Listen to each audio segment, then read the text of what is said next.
Praise the lord ಪ್ರಿಯರೇ, ದೇವರ ಅತಿ ಪರಿಶುದ್ಧವಾದ ನಾಮಕ್ಕೆ ಸ್ತೋತ್ರವಾಗಲಿ. ಮತ್ತಾಯನು ಬರೆದ ಸುವಾರ್ತೆ 2ನೇ ಅಧ್ಯಾಯದ 3ನೇ ಅಂಶವಾಗಿರತಕ್ಕಂಥ ನಕ್ಷತ್ರದ ಬಗ್ಗೆ ನಾವು ಇಲ್ಲಿ ವಿವರಿಸ್ತಿದ್ದೇನೆ ಪ್ರಿಯರೇ.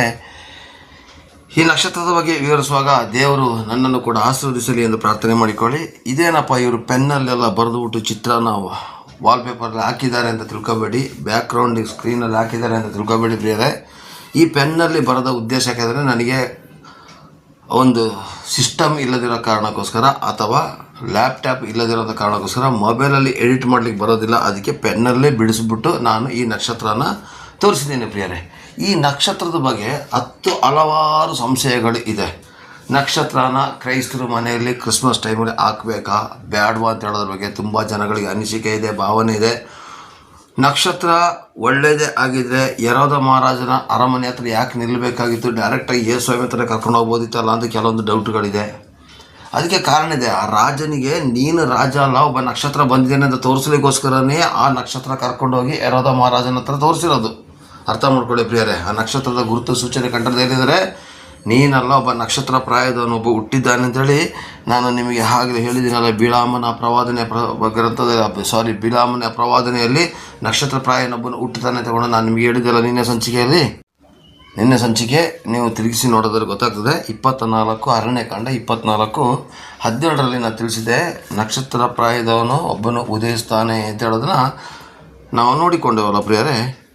ಈ ನಕ್ಷತ್ರ ಪ್ರಾಯದವನೊಬ್ಬ ಉದಯಿಸ್ತಾನೆ ನಿಜ. ಆ ಉದಯಿಸಿದ ಕಂಡಿದ್ದೇ ಜ್ಯೋತಿಷರಿಗೆ. ಆ ಜ್ಯೋತಿಷರಿಗೆ ಕಂಡು ಅದು ರಾಜನ ಹತ್ರ ಯಾಕೆ ಬಂತಿದ್ದಾರೆ, ಆ ರಾಜನಿಗೆ ನೀನು ರಾಜ ಅಲ್ಲ, ಇನ್ನೊಬ್ಬ ರಾಜ ಉದಯಿಸಿದ್ದಾನೆ ಅಂತ ತೋರಿಸೋದಕ್ಕೋಸ್ಕರ ಪ್ರಿಯರೇ.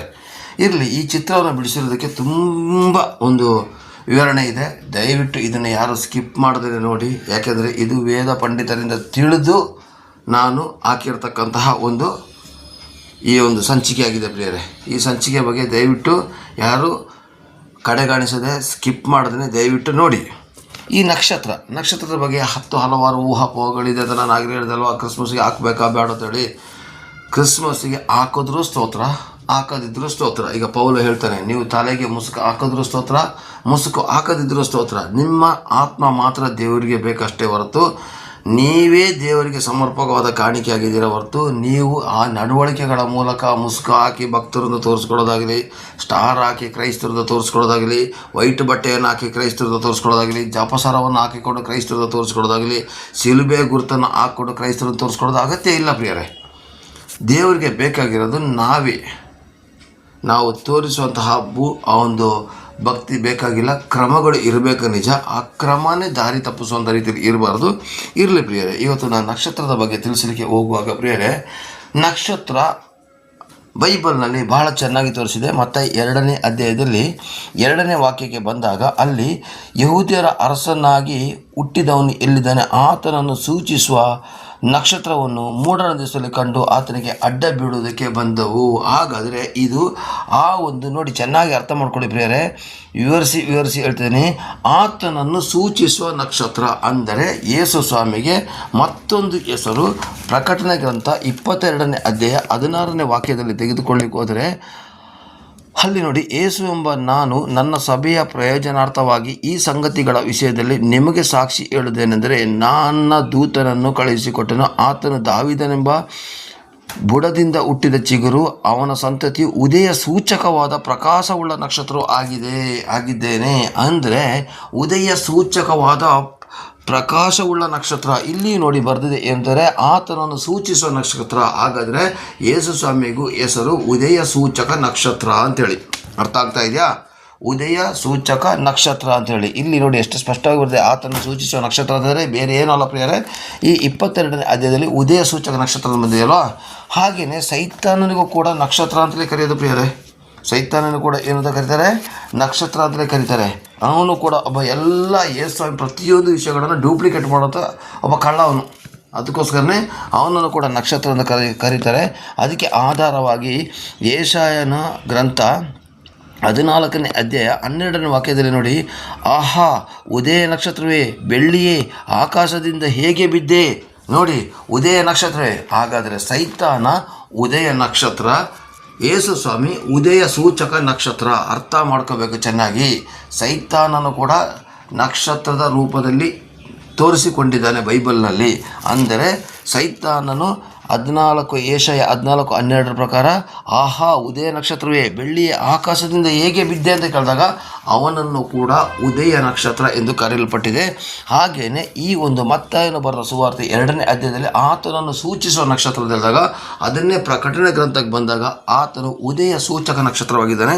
ಕನ್ಫ್ಯೂಸ್ ಮಾಡ್ಕೋಬೇಡಿ, ಉದಯ ನಕ್ಷತ್ರನೇ ಬೇರೆ, ಉದಯ ಸೂಚಕ ನಕ್ಷತ್ರನೇ ಬೇರೆ. ಉದಯ ನಕ್ಷತ್ರ ಸೈತಾನ ಆಗಿರ್ತಾನೆ, ಉದಯ ಸೂಚಕ ನಕ್ಷತ್ರ ಯಾವುದಾಗಿರ್ತದೆ?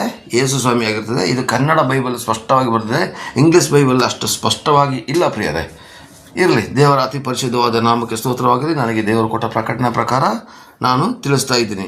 ಹಾಗಾದರೆ ಆತನು ಎಲ್ಲಿ ಅಂತ ಕೇಳಿದಾಗ ಆ ನಕ್ಷತ್ರ ಏನಾಯಿತು? ಆ ನಕ್ಷತ್ರನ ಕಂಡು ಅಲ್ಲಿ ಏನಾಯಿತು?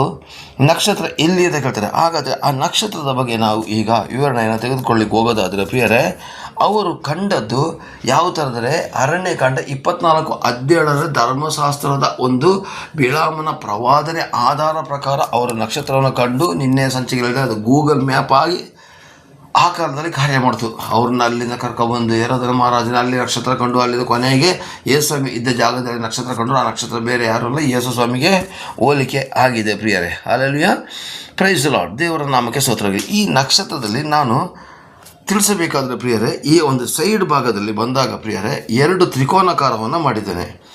ಒಂದು ತ್ರಿಕೋನಾಕಾರ ಮೇಲ್ಭಾಗದಿಂದ ಕೆಳಗಡೆವರೆಗೆ ಬಂದಿದೆ, ಇನ್ನೊಂದು ತ್ರಿಕೋನ ಉಲ್ಟವಾಗಿದೆ ಪ್ರಿಯರೇ. ಇದರ ಅರ್ಥ ಏನಂತಂದರೆ ಪ್ರಿಯರೇ, ನಕ್ಷತ್ರದ ಅರ್ಥ ಇಬ್ರಿಯ ಪಂಡಿತರ ಪ್ರಕಾರ ತೆಗಿಲಿಕ್ಕೆ ಹೋದರೆ ಪ್ರಿಯರೇ, ಈ ಒಂದು ಪ್ರಥಮ ನಕ್ಷತ್ರದ ಪೂರ್ಣ ನಕ್ಷತ್ರ ಇದೆ ನೋಡಿ, ಅದರ ಪಕ್ಕದಲ್ಲಿ ಒಂದು ನಕ್ಷತ್ರ, ಇದು ಒಂದು ತ್ರಿಕೋನ ಇದೆ ನೋಡಿ, ಅದು ಮೇಲ್ಗಡೆ ಮೂಲೆ ಭಾಗ ಇದೆ ನೋಡಿ. ಆ ಒಂದು ನಕ್ಷತ್ರದ ಅರ್ಥ, ನಾವು ದೇವರನ್ನು ನೋಡಿದಾಗ ಪಕ್ಕದಲ್ಲಿರೋ ಉಲ್ಟ ಇದು ತ್ರಿಕೋನಾಕಾರ ಏನು ತೋರಿಸೋ ಗೊತ್ತಾ? ನಾವು ದೇವರನ್ನು ನೋಡಿದಾಗ ದೇವರು ಮನುಷ್ಯನನ್ನು ನೋಡುವರು ಒಂದು ಅರ್ಥ ಮಾಡ್ಕೋಬೇಕು ಪ್ರಿಯರೇ. 2 ತ್ರಿಕೋನಾಕಾರ ಸೇರಿನೇ ಇವತ್ತು 2 ತ್ರಿಕೋನಾಕಾರ ಸೇರಿದಾಗ ಅಲ್ಲಿ ಒಂದು ನಕ್ಷತ್ರವಾಗ್ತದೆ.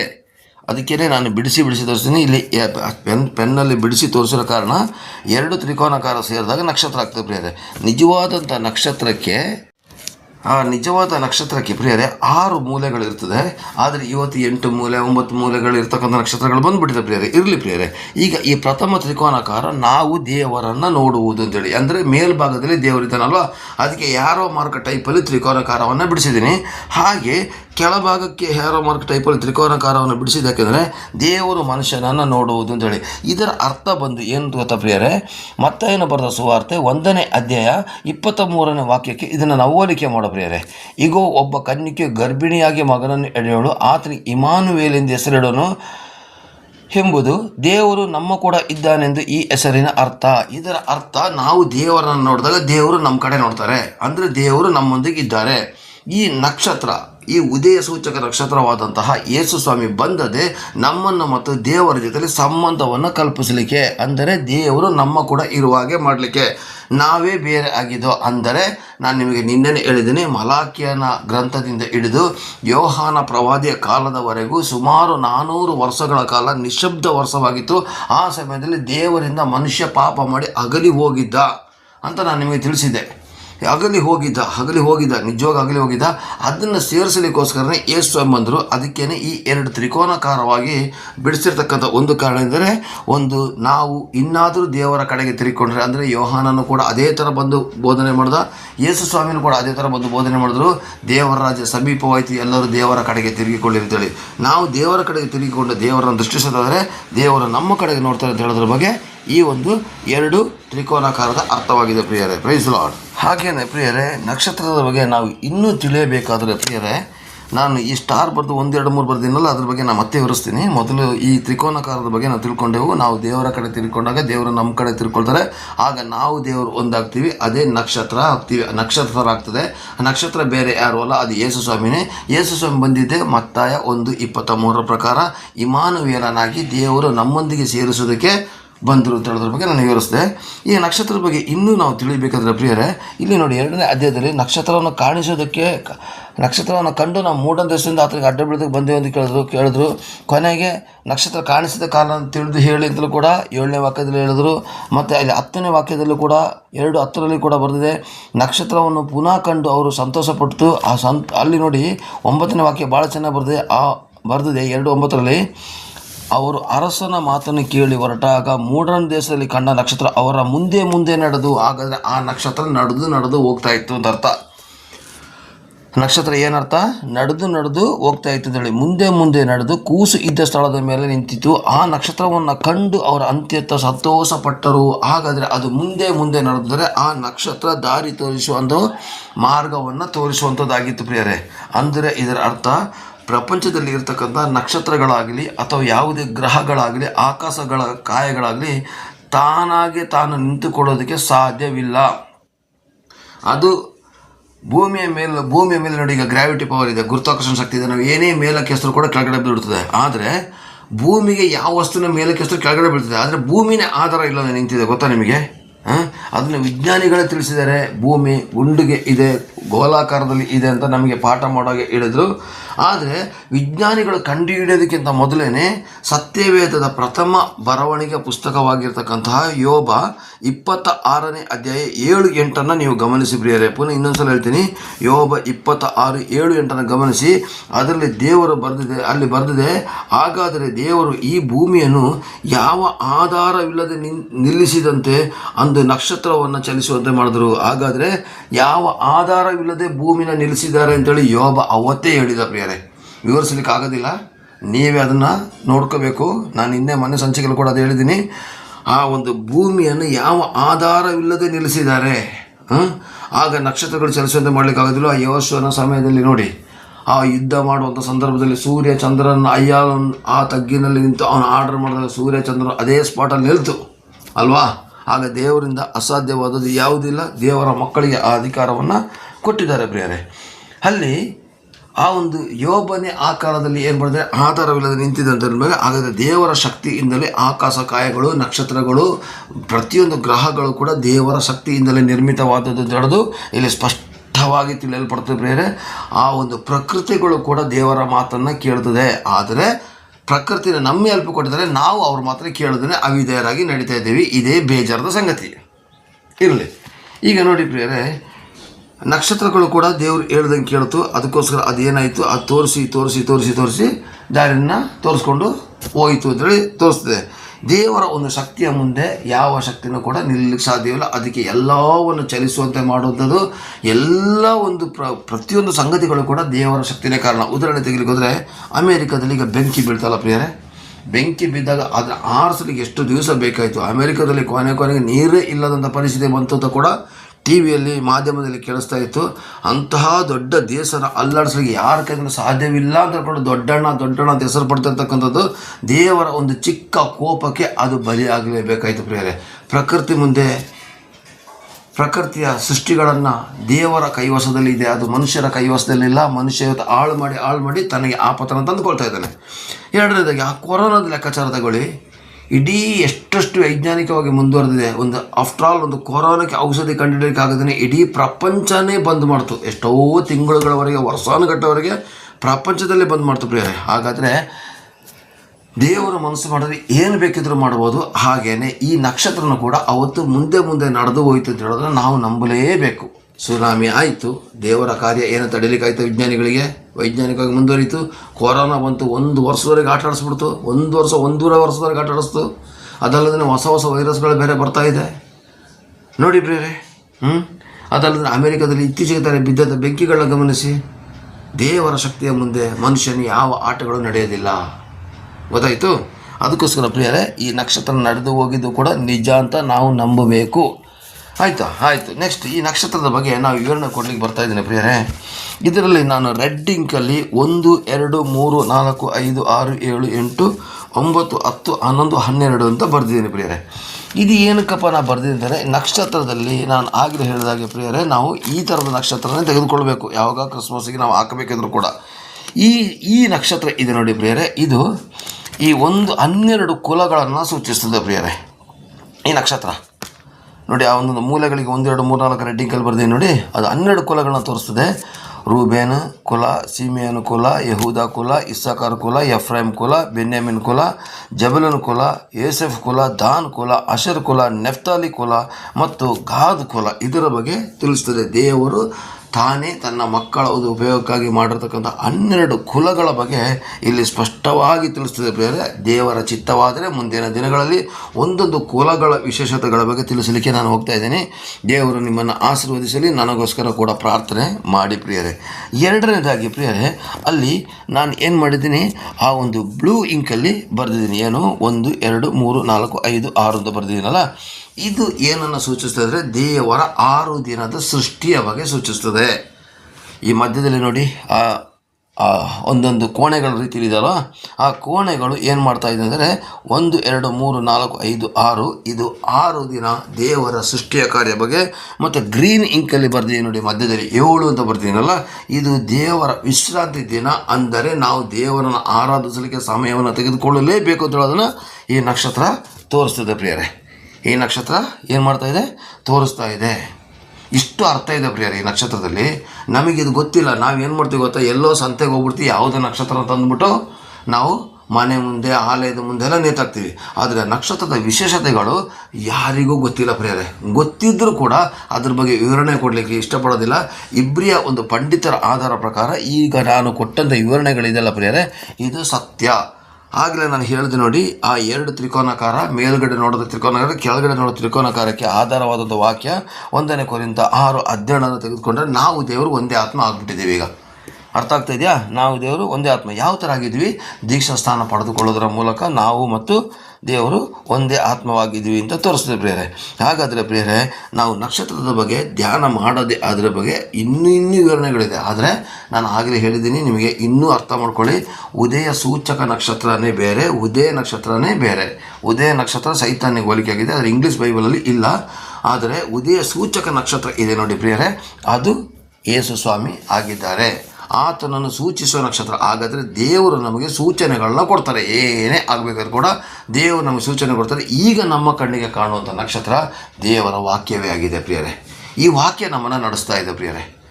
ಅಲ್ಲಿ ಅವತ್ತು ಜೋಯಿಸರನ್ನು ಗೂಗಲ್ ಮ್ಯಾಪ್ನ ರೀತಿಯಲ್ಲಿ ನಡೆಸಿದಂಥ ನಕ್ಷತ್ರ ಇವತ್ತು ದೇವರ ವಾಕ್ಯದ ರೂಪದಲ್ಲಿ ನಮ್ಮನ್ನು ನಡೆಸ್ತಾ ಇದೆ ಪ್ರಿಯರೇ. ಈ ವಾಕ್ಯ ನಮ್ಮನ್ನು ತಿದ್ದುತ್ತದೆ, ರೂಪಿಸ್ತದೆ, ಬದಲಾಯಿಸ್ತದೆ, ನಮ್ಮನ್ನು ನಡೆಸ್ತಾ ಇದೆ ಪ್ರಿಯರೇ. ಈ ಒಂದು ನಕ್ಷತ್ರವನ್ನು ಯಾರ್ಯಾರು ನೋಡ್ತಿರೋ ಆ 22 ಮತ್ತು 22ನೇ ಅಧ್ಯಾಯದಲ್ಲಿ ಬರೆದ ಹಾಗೆ ಪ್ರಿಯರೇ, ಆತನು ಪ್ರಕಾಶವುಳ್ಳ ನಕ್ಷತ್ರ ಅಂತ ತೋರಿಸಿದ್ರಲ್ವಾ. ಯಾವುದು ಇಲ್ಲಿ ನೋಡಿ ಬರೆದಿದೆ, ಅವನ ಸಂತತಿ ಉದಯ ಸೂಚಕವಾದ ಪ್ರಕಾಶವುಳ್ಳ ನಕ್ಷತ್ರವೂ ಆಗಿದೆ ಅಂತೇಳಿ. ಹಾಗೇನೆ ನಮ್ಮನ್ನು ಕೂಡ ದೇವರ ನಕ್ಷತ್ರಕ್ಕೆ ಹೋಲಿಸಿದ್ದಾರೆ. ಹಾಗೆಯೇ ನಮ್ಮನ್ನು ಕೂಡ ದೇವರ ನಕ್ಷತ್ರಕ್ಕೆ ಯಾವ ಥರ ತೋರಿಸಿದ್ದಾರೆ ಅಂದರೆ ಪ್ರಿಯರೇ, ನಾವು 1 ಕೊರಿಂಥದವರಿಗೆ ಬರೆದ ಪತ್ರಿಕೆ ನಾವು ತೆಗೆದುಕೊಂಡು ಹೋಗೋದರೆ 15ನೇ ಅಧ್ಯಾಯ 41ನೇ ವಾಕ್ಯವನ್ನು 40ರಿಂದನೇ ಓದ್ಬೇಡೋಣ ಪ್ರಿಯರೇ. ಇದಲ್ಲದೆ ಪರಲೋಕದ ದೇಹಗಳುಂಟು, ಭೂಲೋಕದ ದೇಹಗಳುಂಟು. ಅಂದರೆ ನಾವು ಈಗ ಭೂಲೋಕದ ದೇಹದಲ್ಲಿದ್ದೀವಿ. ನಾವು ಕ್ರಿಸ್ತನನ್ನು ಅಂಗೀಕರಿಸಿ ಸತ್ಯ ಪ್ರಕಾರ ನಡೆದರೆ, ಅಂದರೆ ಆಗಲೇ ನಾನು ಹೇಳಿದೆ ನೋಡಿ, ಅವತ್ತು ನಕ್ಷತ್ರ ಅವ್ರನ್ನ ಮ್ಯಾಪ್ನ ರೀತಿಯಲ್ಲಿ ಮೂಡಣ ದೇಶದಿಂದ ಆ ಒಂದು ಹೆರೋದನಿಂದ ಹಿಡಿದು ಯೇಸು ಇರುವಲ್ಲಿವರೆಗೆ ನಡೆಸ್ತು, ಮುಂದೆ ನಡೆದು ದಾರಿ ತೋರಿಸ್ತು ಅಂತ ಹೇಳಿದ್ರಲ್ಲ. ಹಾಗೆಯೇ ಇವತ್ತು ದೇವರ ವಾಕ್ಯ ನಮ್ಮನ್ನು ಮುಂದೆ ನಡೆಸಿ ದಾರಿ ತೋರಿಸ್ತಾ ಇದೆ. ಈ ಭೂಲೋಕದ ದೇಹದಿಂದ ನಾವು ಈ ಒಂದು ವಾಕ್ಯ ಎಂಬ ನಕ್ಷತ್ರವನ್ನು ನೋಡಿಕೊಂಡು ನಡೆದರೆ ನಾವು ಪರಲೋಕದ ದೇಹಗಳಾಗ್ತೀವಿ. ಆಲ್ರೆಡಿ ಆಗಿದ್ದೀವಿ ಅಂತ ನಾವು ನಂಬಬೇಕು ಪ್ರಿಯರೇ. ಪರಲೋಕದ ದೇಹಗಳುಂಟು, ಭೂಲೋಕದ ದೇಹಗಳುಂಟು. ಆದರೆ ಪರಲೋಕದ ದೇಹದ ಮಹಿಮೆ ಬೇರೆ, ಭೂಲೋಕದ ದೇಹದ ಮಹಿಮೆ ಬೇರೆ. ಪರಲೋಕದ ದೇಹದ ಮಹಿಮೆ ಹೆಂಗಿರುತ್ತೆ ಗೊತ್ತಾ? ಸತ್ಯ, ಪ್ರೀತಿ, ನ್ಯಾಯ, ನಿಷ್ಠೆ, ವಾಕ್ಯದ ಪ್ರಕಾರ ನಡೆದು ತೋರಿಸಿದಾಗ ಅದು ಪರಲೋಕದ ದೇಹ ಆಗ್ತದೆ. ಆದರೆ ಭೂಲೋಕದ ದೇಹ ಏನು ಮಾಡ್ತದೆ ಗೊತ್ತಾ? ಅಧಿಕಾರ, ಹೆಸರು ತಗೊಳ್ಳೋದು, ಕೊಲೆ, ದರೋಡೆ, ಸ್ವಾರ್ಥ, ಹೊಟ್ಟೆಕಿಚ್ಚು, ಜಗಳ, ಇದೆಲ್ಲ ಭೂಲೋಕದ ದೇಹದಲ್ಲಿ ಇದೆ. ಆದರೆ ಇದನ್ನೆಲ್ಲ ನಾವು ಮಾರ್ಪಡಿಸಿ 2 ಕೊರಿಂಥ 5:17 ಬರೆದು, ಯಾರಾದರೂ ಕ್ರಿಸ್ತನಲ್ಲಿ ಇದ್ದರೆ ಆತನ ನೂತನ ಸೃಷ್ಟಿಯಾದನು ಅಂತ ಬರೆದಿದೆ ಅಲ್ವಾ. ಹಾಗೆಯೇ ಯೋಹಾನ 3ನೇ ಅಧ್ಯಾಯದಲ್ಲೂ ಕೂಡ ಬರೆದಿದೆ, ದೇಹದಿಂದ ಹುಟ್ಟಿದ ದೇಹವೇ, ಆತ್ಮದಿಂದ ಹುಟ್ಟಿದ ಆತ್ಮವೇ ಇದ್ದರೆ. ದೇಹದಿಂದ ಹುಟ್ಟಿದ ಭೂಲೋಕದ ದೇಹ, ಆತ್ಮದಿಂದ ಹುಟ್ಟಿದ ಪರಲೋಕದ ದೇಹ ಅಂತ ನಾವು ನೆನೆಸ್ಕೋಬೇಕಾಗಿದೆ ಪ್ರಿಯರೇ. Praise Lord. ಮಹಿಮೆ ಬೇರೆ, ಭೂಲೋಕದ ಮಹಿಮೆ ಬೇರೆ. ಈ 41ನೇ ವಾಕ್ಯ ನೋಡಿ, 15:41 ಭಾಳ ಚೆನ್ನಾಗಿ ಬರ್ತಿದೆ. ಸೂರ್ಯನ ಮಹಿಮೆ ಒಂದು ವಿಧ, ಚಂದ್ರನ ಮಹಿಮೆ ಒಂದು ವಿಧ, ನಕ್ಷತ್ರಗಳ ಮಹಿಮೆ ಒಂದು ವಿಧ, ಇನ್ನೊಂದು ವಿಧ. ಮಹಿಮೆಯಲ್ಲಿ ಒಂದು ನಕ್ಷತ್ರಕ್ಕೂ ಇನ್ನೊಂದು ನಕ್ಷತ್ರಕ್ಕೂ ಹೆಚ್ಚು ಕಡಿಮೆ ಉಂಟಷ್ಟೇ. ಹಾಗಾದರೆ ನಾವು ಕೂಡ ಹೆಚ್ಚು ಕಡಿಮೆ ಇದ್ದೀವಿ. ಒಂದು ನಕ್ಷತ್ರಕ್ಕೂ ಇನ್ನೊಂದು ನಕ್ಷತ್ರಕ್ಕೂ ವ್ಯತ್ಯಾಸಗಳಿದೆಯಲ್ಲೋ ಅದೇ ಥರದಲ್ಲಿ ನಾವುಗಳು ಕೂಡ ಒಂದು ನಕ್ಷತ್ರವಾಗಿದ್ದೀವಿ ಅಂತ ಹೇಳೋದಕ್ಕೆ ಇನ್ನೊಂದು ವಾಕ್ಯದ ಆಧಾರ ಪ್ರಿಯರೇ, ಫಿಲಿಪ್ಪಿಯವರಿಗೆ 2ನೇ ಅಧ್ಯಾಯ 15-16ನೇ ವಾಕ್ಯವನ್ನು ತೆಗೆದುಕೊಳ್ಳೋದಾದರೆ, ನಾವು ಭೂಲೋಕದ ಪರಲೋಕ ದೇಹ ಎರಡೂ ಇಲ್ಲಿ ತೋರಿಸ್ತೇವೆ ನೋಡಿ. ಹೋಲಿಕೆ ಮಾಡ್ಕೊಳ್ಳೋದ್ರೆ ಮಾಡ್ಕೋಬೋದು ನೀವೇ. ಹೀಗೆ ನೀವು ನಿರ್ದೋಷಿಗಳು ಯಥಾರ್ಥ ಮನಸ್ಸುಳ್ಳವರು ಆಗಿದ್ದು ವಕ್ರ ಬುದ್ಧಿಯುಳ್ಳ ಮೂರ್ಖ ಜಾತಿಯ ಮಧ್ಯದಲ್ಲಿ ದೇವರ ನಿಷ್ಕಳಂಕ ಮಕ್ಕಳಾಗಿರುವಿರಿ. ಇಲ್ಲಿ ನೋಡಿ, ಭೂಲೋಕದ ದೇಹ ಹೆಂಗೆ ಬರ್ತದೆ ಗೊತ್ತಾ? ದೋಷವುಳ್ಳವರು, ಯಥಾರ್ಥ ಮನಸ್ಸು ಇಲ್ಲದಿರೋರು, ವಕ್ರ ಬುದ್ಧಿ ಇರೋರು, ಮೂರ್ಖ ಜಾತಿಗಳೆಲ್ಲ ಲೋಕದವು. ಇದು ಅದನ್ನೆಲ್ಲ ಬಿಟ್ಟರೆ ನಾವು ದೇವರ ನಿಷ್ಕಳಂಕ ಮಕ್ಕಳಾಗ್ತೀವಿ. 16ನೇ ವಾಕ್ಯ ಭಾಳ ಸ್ಪಷ್ಟವಾಗಿ ಬರೆದಿದೆ. ಇವರೊಳಗೆ ನೀವು ಸರ್ವರಿಗೂ ಜೀವದಾಯಕ ವಾಕ್ಯವನ್ನು ತೋರಿಸಿಕೊಡುವವರಾಗಿದ್ದು ಲೋಕದೊಳಗೆ ಒಳೆಯುವ ಜ್ಯೋತಿರ್ಮಂಡಲಗಳಂತೆ ಕಾಣಿಸೋರಾಗಿದ್ದೀರಲ್ಲ. ಹಾಗಾದರೆ ನಾವು ಒಳೆಯುವ ಜ್ಯೋತಿರ್ಮಂಡಲಗಳು ಪ್ರಿಯರೇ. ಜ್ಯೋತಿರ್ಮಂಡಲಗಳು ಏನು? ಬೆಳಕಿನ ಒಂದು ಗುಂಪು. ಅಂದರೆ ಆಕಾಶದಲ್ಲಿ ಇರ್ತಕ್ಕಂಥ ನಕ್ಷತ್ರಗಳಾಗಿರ್ಬೋದು, ಸೂರ್ಯ ಚಂದ್ರ ಎಲ್ಲ ನೋಡಿ, ಮೇಲ್ಗಡೆ ನೋಡಿದಾಗ ಎಲ್ಲ ಬೆಳಕು ಕಾಣ್ತದೆ. ನಕ್ಷತ್ರಗಳು ತುಂಬ ಕಂಡಾಗ ಒಂಥರ ಸಂತೋಷ ನೋಡಿ. ಆಕಾಶದಲ್ಲಿ ನೋಡಿ, ನಾವು ಚಿಕ್ಕದ್ರಲ್ಲಿ ಇದ್ದಾಗ ನಾವು ಆಕಾಶದಲ್ಲಿ ನಕ್ಷತ್ರ ನೋಡೋಕ್ಕೋಸ್ಕರನೇ ನಾವು ಹೊರಗಡೆ ಒಂದು ಅರ್ಧ ಗಂಟೆ 1 ಗಂಟೆ ಕೂತ್ಕೊಳ್ತಿದ್ದೆ ಪ್ರಿಯರೇ. ಹಾಗಾದರೆ ಪ್ರಿಯರೇ, ನಾವು ಈಗ ನಕ್ಷತ್ರದ ಬಗ್ಗೆ ವಿವರಣೆ ಚೆನ್ನಾಗಿ ಅರ್ಥ ಆಗಿರ್ಬೋದು. ನಿಮಗೆ ನಾನು ಇನ್ನೊಂದು ಸಲ ಹೇಳ್ತಾ ಇದ್ದೀನಿ ಕೇಳಿ. ಇನ್ನೊಂದು ವಿಷಯನ ಕೂಡ ನಾನು ಬಿಟ್ಬಿಟ್ಟೆ ಪ್ರಿಯರೇ. ಅದು ಏನಂತ ಹೇಳಿದ್ರೆ, ರೆಡ್ ಇಂಕಲ್ಲಿ ಬರೆದಿರ್ತಕ್ಕಂಥದ್ದು ಪೂರ್ತಿ 12 ಕುಲಗಳ ಬಗ್ಗೆ ತೋರಿಸ್ತೇನೆ ಅಂತ ಹೇಳಿದೆ. ಹಾಗೆ ಬ್ಲೂ ಇಂಕಲ್ಲಿ ಬರೆದಿರ್ತಕ್ಕಂಥದ್ದು 6 ದಿನದ ಸೃಷ್ಟಿ ಕಾರ್ಯಕ್ರಮಗಳ ಬಗ್ಗೆ ತೋರಿಸಿದ್ರು ಅಂತ ಹೇಳೋದ್ರ ಬಗ್ಗೆ ನಾನು ನಿಮಗೆ ವಿವರಿಸಿದೆ. 7ನೇ ದಿವಸ ಅಲ್ಲಿ ಗ್ರೀನ್ ಇಂಕಲ್ಲಿ ಬರೆದಿರ್ತಕ್ಕಂಥದ್ದು ಅದು ದೇವರು ವಿಶ್ರಾಂತಿಯನ್ನು ಪಡೆದಂಥ ದಿವಸ ಅಂತ ಕೂಡ ತೋರಿಸಿದೆ. ಹಾಗೆಯೇ ಈ ಒಂದು ಒಳ ಕೋಣೆಗಳು ಇನ್ನೊಂದು ಅರ್ಥವನ್ನು ಕೂಡ ಸೂಚಿಸ್ತದೆ. ಇಸ್ರಾಯೇಲರಿಗೆ, ಅಂದಿನ ದೇವರ ಮಕ್ಕಳಿಗೆ ದೇವರು 7 ಹಬ್ಬಗಳನ್ನು ಸೂಚಿಸಿದರು ಪ್ರಿಯರೇ. ಕ್ಷಮಿಸಿ, ಅದನ್ನು ನಾನು ಆಗಲೇ ಹೇಳಬೇಕಾಗಿತ್ತು. 7 ಹಬ್ಬಗಳನ್ನು ಸೂಚಿಸಿದರೆ ಆ 7 ಹಬ್ಬಗಳು ಯಾವುದಂದರೆ, ಪಸ್ಕ ಹಬ್ಬ, ಹುಳಿಯಿಲ್ಲದ ರೊಟ್ಟಿಯ ಹಬ್ಬ, ಕಾಣಿಕೆ ಅಥವಾ ಪ್ರಥಮ ಫಲದ ಹಬ್ಬ, ಪಂಚಸತಮದ ಹಬ್ಬ, ತುತ್ತೂರಿಯ ಹಬ್ಬ, ನ್ಯಾಯ ತೀರ್ಪಿನ ಹಬ್ಬ ಮತ್ತು ಗುಡಾರದ ಹಬ್ಬ. ಇನ್ನೊಂದು ಸಲ ಹೇಳ್ತೀನಿ ಕೇಳಿ. 1 ಪಸ್ಕ ಹಬ್ಬ, 2 ಹುಳಿಯಿಲ್ಲದ ರೊಟ್ಟಿ ಹಬ್ಬ, 3ನೇದು ಪ್ರಥಮ ಫಲದ ಹಬ್ಬ, 4ನೇದು ಪಂಚಸತಮ ದಿನದ ಹಬ್ಬ, 5ನೇದು ತುತ್ತೂರಿ ಹಬ್ಬ, 6ನೇದು ನ್ಯಾಯ ತೀರ್ಪಿನ ಹಬ್ಬ, 7 ಗುಡಾರದ ಹಬ್ಬ. ಈ ಒಂದು ಹಬ್ಬಗಳ ವಿವರಣೆಯನ್ನು ಕೂಡ ನಾನು ನಿಮಗೆ ವಿವರಿಸ್ತೀನಿ ಪ್ರಿಯರೇ. ಈ ಹಬ್ಬಗಳನ್ನು ನಾವು ಗೊತ್ತಿಲ್ಲದಂಥ ರೀತಿಯಲ್ಲೇ ನಾವು ಮಾಡ್ತಾ ಇದ್ದೀವಿ ಕೂಡ, ಅದ್ರ ಬಗ್ಗೆನೂ ಕೂಡ ನಾನು ನಿಮ್ಗೆ ವಿವರಿಸ್ತೀನಿ ಪ್ರಿಯರೇ. ಇವತ್ತು ನಾವು ಈ ಹಬ್ಬಗಳೆಲ್ಲ ಮಾಡ್ತಾ ಇಲ್ಲ ಅಂತ ನೀವು ಹೇಳ್ಬೋದು. ಇಲ್ಲ ಪ್ರಿಯರೇ, ನಾವು ಗೊತ್ತಿಲ್ಲದಂಥ ರೀತಿಯಲ್ಲಿ ಈ ಹಬ್ಬಗಳನ್ನೆಲ್ಲ ಮಾಡ್ತಾ ಇದ್ದೀವಿ. ಅದಕ್ಕೆ ನೋಡಿ, ಕರ್ತನ ಬೀಜ ತಗೊಂಡಾಗ ನಾವು ಪಸ್ಕ ಹಬ್ಬನ ಮಾಡಿದಾಗೆ, ಹಾಗೆಯೇ ರೊಟ್ಟಿಯನ್ನು ತೆಗೆದುಕೊಂಡಾಗ ಹುಳಿಯಿಲ್ಲದ ರೊಟ್ಟಿ ಹಬ್ಬ ಮಾಡಿದಾಗೆ, ಕಾಣಿಕೆ ಕೊಟ್ಟಾಗ ಪ್ರಥಮ ಫಲದ ಹಬ್ಬ ಮಾಡಿದಾಗೆ, ಈ ಥರದಲ್ಲಿ ಆ ಒಂದೊಂದು ಹಬ್ಬಗಳ ಬಗ್ಗೆ ನಾನು ನಿಮಗೆ ವಿವರಣೆ ಕೊಡ್ತೀನಿ ಮುಂದಿನ ದಿನಗಳ. ದೇವರ ಚಿತ್ತವಾದರೆ ಹೇಳ್ತಾರೆ. ಯಾಕೊತ್ತಾ? ದೇವರ ಕೃಪೆ ಇದ್ದರೆ ಮಾತ್ರ ನಮಗೆ ತಿಳಿಸಲಿಕ್ಕೆ ಸಾಧ್ಯ ಇದೆ ಪ್ರಿಯರೇ. ಹಾಗಾದರೆ ಪ್ರಿಯರೇ, ಈ ನಕ್ಷತ್ರಗಳ ಬಗ್ಗೆ ನಾನು ಇನ್ನೊಂದು ಸಲ ವಿವರಿಸ್ತೀನಿ ಪ್ರಿಯರೇ. ಒಂದು ತ್ರಿಕೋನಾಕಾರ 2 ಇದೆ ನೋಡಿ, ಅದು ಮೇಲಕ್ಕೆ ಹೋಗಿರ್ತಕ್ಕಂಥ ತ್ರಿಕೋನಾಕಾರ ನಾವು ದೇವರನ್ನು ನೋಡುವುದು. ಆಗ ಪಕ್ಕದಲ್ಲಿರೋ ತ್ರಿಕೋನಾಕಾರ ದೇವರು ನಮ್ಮನ್ನು ನೋಡ್ತಾರೆ. ಅದು 2 ಜಾಯಿಂಟ್ ಆದಾಗ ದೇವರು ನಮ್ಮೊಂದಿಗೆ ಸೇರಿಕೊಂಡಾಗೆ ಅದೇ 1:23 ಮತ್ತಾಯ. ದೇವರು ಇಮ್ಮಾನುವೇಲನಾಗಿ ಬಂದು ನಮ್ಮೊಂದಿಗೆ ಸಂಬಂಧ ಸೇರಿಸಿದ್ರು ಅಂತ ಹೇಳಿ. ಮತ್ತು ಆ ರೆಡ್ ಇಂಕಲ್ಲಿ ಬರೆದಿರ್ತಕ್ಕಂಥದ್ದು 12 ಕುಲಗಳ ಬಗ್ಗೆ ತೋರಿಸ್ತದೆ. ಮತ್ತು 1ರಿಂದ ಆ ಬ್ಲೂ ಇಂಕಲ್ಲಿ ಬರೆದಿರ್ತಕ್ಕಂಥದ್ದು 6 ದಿನದ ಸೃಷ್ಟಿ ಕಾರ್ಯಗಳ ಬಗ್ಗೆ ತೋರಿಸ್ತದೆ. 7ನೇದು ಅಲ್ಲಿ ಗ್ರೀನ್ ಇಂಕಲ್ಲಿ ಬರೆದಿರ್ತಕ್ಕಂಥದ್ದು ಪ್ರಿಯರೇ, ಅದು ದೇವರ ಒಂದು ಸೃಷ್ಟಿ ಕಾರ್ಯ ಮುಗಿದ ನಂತರ ಮಾಡಿರ್ತಕ್ಕಂಥ ವಿಶ್ರಾಂತಿಯ ಕಾಲದ ಬಗ್ಗೆ ತೋರಿಸ್ತದೆ. ಹಾಗೆಯೇ ಆ 7 ಕೋಣೆಗಳು ಚಿಕ್ಕದಾಗಿ ಬರ್ತೀವಿ ನೋಡಿ. ಆಗ ಬ್ಲೂ ಇಂಕ್ ಮತ್ತು ಗ್ರೀನ್ ಇಂಕ್ ಎರಡನ್ನೂ ಸೇರಿಸಿದ್ರೆ ಅಲ್ಲಿ ಬರುವಂಥದ್ದು 7 ಹಬ್ಬಗಳ ಬಗ್ಗೆ ಈ ಒಂದು ನಕ್ಷತ್ರ ತೋರಿಸ್ತದೆ ಪ್ರಿಯರೇ. ಇದ್ರ ಬಗ್ಗೆ ಇದು ನಾನು ಮಾಡಿರ್ತಕ್ಕಂಥದ್ದಲ್ಲ, ನಾನು ಕೂಡ ವೇದ ಪಂಡಿತರ ಮೂಲಕ ಕಲ್ತಿರತಕ್ಕಂಥದ್ದನ್ನು ನಾನು ನಿಮಗೆ ತಿಳಿಸ್ತಾ ಇದ್ದೀನಿ ಪ್ರಿಯರೇ. ಇದು ನನ್ನ ಸ್ವಂತ ಗ್ರಹಿಕೇನೂ ಅಲ್ಲ, ಏನೂ ಅಲ್ಲ. ಇದನ್ನು ಗೊತ್ತಿಲ್ಲದಂಥ ತುಂಬ ಪಾಸ್ಟರ್ಸ್ಗಳು ತಪ್ಪಾಗಿ ತಿಳಿಬೋದು. ಆದರೆ ನಿಜವಾದಂಥ ಅರ್ಥ ಇಬ್ರಿಯ ಪಂಡಿತರ ಪ್ರಕಾರ ಅಥವಾ ಇಸ್ರೇಲ್ ಬೋಧನೆಯ ಪ್ರಕಾರ ತೆಗಿಲಿಕ್ಕೆ ಹೋದರೆ ಇದು ಇಬ್ರಿಯ ಕ್ಲಾಸ್ ತೆಗೆದುಕೊಂಡವರಿಗೆ ಇದ್ರ ಬಗ್ಗೆ ಚೆನ್ನಾಗಿ ಗೊತ್ತಾಗ್ತದೆ. ಆ ಕಾರಣಕ್ಕೋಸ್ಕರ ಪ್ರಿಯರೇ, ನಾವೀಗ ಪ್ರಾರ್ಥನೆ ಮಾಡುವ. ನಕ್ಷತ್ರದ ಏನೇ ಅರ್ಥಗಳು ಇರಲಿ, ನಾವು ಕೂಡ ಹೊಳೆಯುವ ಜ್ಯೋತಿರ್ಮಂಡಲಗಳಾಗಿದ್ದೀವಿ ಅಂತ ಹೇಳೋದನ್ನು ಮರಿಬಾರ್ದು. ಯೆಶಾಯದಲ್ಲೂ ಬರೆದಿದೆ, 7 ಪ್ರಕಾಶಿಸು ನಿನಗೆ ಬೆಳಕು ಬಂತು ಅಂತೇಳಿ. ಇದನ್ನೆಲ್ಲ ನಾವು ಗಮನಿಸಿದಾಗ ನಾವು ಕೂಡ ಬೆಳಕಿನ ಮಕ್ಕಳಾಗಿದ್ದೀವಿ. ಮತ್ತು ಯೋಹಾನ 8ನೇ ಅಧ್ಯಾಯದಲ್ಲಿ 12ನೇ ವಾಕ್ಯದಲ್ಲೂ ಕೂಡ ಬರೆದಿದೆ, ಕ್ರಿಸ್ತನನ್ನು ಅನುಸರಿಸುವವರು ಬೆಳಕಿನಲ್ಲಿ ನಡೀತಾರೆ ಅಂತೇಳಿ. ಹಾಗಾದರೆ ನಾವು ಕೂಡ ಬೆಳಕು ಕೊಡುವಂಥ ಒಂದು ಮಕ್ಕಳಾಗಿದ್ದೀವಿ. ನಾವು ಕೂಡ ನಕ್ಷತ್ರದ ಲೆವೆಲಲ್ಲಿ ಇದ್ದೀವಿ. ಆದರೆ ಅದರಲ್ಲಿ ಮಹಿಮೆ ಬೇರೆ ಬೇರೆ ಥರ ಅಂತ ಹೇಳಿದಾಗೆ ನಾವು ನಮ್ಮ ಮಹಿಮೆಯನ್ನು ಹೆಚ್ಚಿಸಿ ದೇವರ ನಾಮನ ಮಹಿಮೆಪಡಿಸುವ ನಕ್ಷತ್ರವನ್ನು ಕ್ರಿಸ್ಮಸ್ ದಿವಸ ಇಟ್ಟರೂ ಸ್ತೋತ್ರನೇ, ಇಡದಿದ್ದರೂ ಸ್ತೋತ್ರನೇ ಪ್ರಿಯರೇ. ಅದೇನು ಸಂಪ್ರದಾಯ ಅಲ್ಲ, ಅದು ವಿಗ್ರಹಾರಾಧನೆ ಅಲ್ಲ. ಅದು ಏನಂದರೆ ನಾವು ದೇವರ ಮಕ್ಕಳನ್ನು ಸೂಚಿಸುವ ಒಂದು ಕಾರ್ಯ ಅಷ್ಟೇ ಪ್ರಿಯರೇ. ದೇವರು ನಿಮ್ಮನ್ನು ಆಶೀರ್ವದಿಸಲಿ, ಕೃಪೆಯಿಂದ ನಡೆಸಲಿ. ನಿಮಗೇನಾದರೂ ಇದು ಸಂತೋಷವಾಗಿದ್ದರೆ ದಯವಿಟ್ಟು ಆಮೇನ್ ಅಂತ ಹೇಳೋದು ಒಂದು ಕಮೆಂಟನ್ನು ಹಾಕಿ, ಲೈಕ್ಗಳನ್ನ ಕೊಡಿ. ದೇವರ ಮಕ್ಕಳು ಏನು ಮಾಡ್ತಾರೆ ಗೊತ್ತಾ, ಬೇರೆ ಇರ್ತಕ್ಕಂಥ ರೀಲ್ಸ್ಗಳು ಅದು ಇದಕ್ಕೆಲ್ಲ ಲೈಕ್ಗಳು ಬೇಕಾದಷ್ಟು ಲಕ್ಷಾಂತರ ಬೀಳ್ತದೆ. ಆದರೆ ದೇವರ ಮಕ್ಕಳು ನಾವು ವಾಕ್ಯ ಕೊಡುವಾಗ ನಮಗೆ ಲೈಕ್ ಮತ್ತು ಕಮೆಂಟ್ಗಳನ್ನ ಹಾಕಬೇಕಾದ್ರೆ ಭಾಳ ಕಷ್ಟಪಡ್ತಾರೆ ಪ್ರಿಯರೇ. ವಾಕ್ಯ ಕೇಳಿಸ್ಕೊಳ್ತಾರೆ, ಅಲ್ಲೇ ಇರ್ತಕ್ಕಂಥ ಒಂದು ಕೈ ಗುರುತಿಗೆ ಒಂದು ಲೈಕ್ ಕೊಡೋದಿಲ್ಲ, ಒಂದು ಚಿಕ್ಕದಾಗಿ ಒಂದು ಕಮೆಂಟ್ ಹಾಕೋದಿಲ್ಲ. ಅದೇ ಬೇಜಾರ ಪ್ರಿಯರೇ. ನೀವು ನಮಗೋಸ್ಕರ ಪ್ರಾರ್ಥನೆ ಮಾಡಿ, ನಮ್ಮ ಸೇವೆಗಾಗಿ ಪ್ರಾರ್ಥನೆ ಮಾಡಿ. ಸೆಕ್ಯೂರಿಟಿ ಗಾರ್ಡ್ ಕೆಲಸ ಮಾಡಿಕೊಂಡು ನಾನು ಸೇವೆ ಮಾಡುವಾಗ ದೇವರು ನನ್ನನ್ನು, ನನ್ನ ಕುಟುಂಬವನ್ನು, ನಮ್ಮ ಸಭೆಯನ್ನು, ನಮ್ಮ ಸೇವೆಯನ್ನು ನಡೆಸಲಿ ಅಂತ ಪ್ರಾರ್ಥನೆ ಮಾಡಿ. ಹಾಗೆ ನಿಮ್ಮನ್ನು ಕೂಡ ದೇವರು ಧಾರಾಳವಾಗಿ ಆಶೀರ್ವದಿಸಲಿ. ಆಮೀನ್, ಆಮೀನ್, ಆಮೀನ್. ಪ್ರೈಸ್ ಲಾರ್ಡ್ ಪ್ರಿಯರೇ. ಒಳಗೆ ವಾಸಿಸುವ ಪವಿತ್ರಾತ್ಮನೇ, ಈ ದಿನ ನಿಶ್ಚಿತದಂತೆ ನಡೆಸಬೇಕಯ್ಯ. ನಮ್ಮೊಳಗೆ ವಾಸಿಸುವ ಪವಿತ್ರಾತ್ಮನೇ, ಈ ದಿನ ನಿಶ್ಚಿತದಂತೆ ನಡೆಸಬೇಕಯ್ಯ. ಪವಿತ್ರಾತ್ಮನೇ, ಪವಿತ್ರಾತ್ಮನೇ, ಪರಿಶುದ್ಧ ದೇವರಾತ್ಮನೇ, ಪವಿತ್ರಾತ್ಮನೇ, ಪವಿತ್ರಾತ್ಮನೇ, ಪರಿಶುದ್ಧ ದೇವರಾತ್ಮನೇ.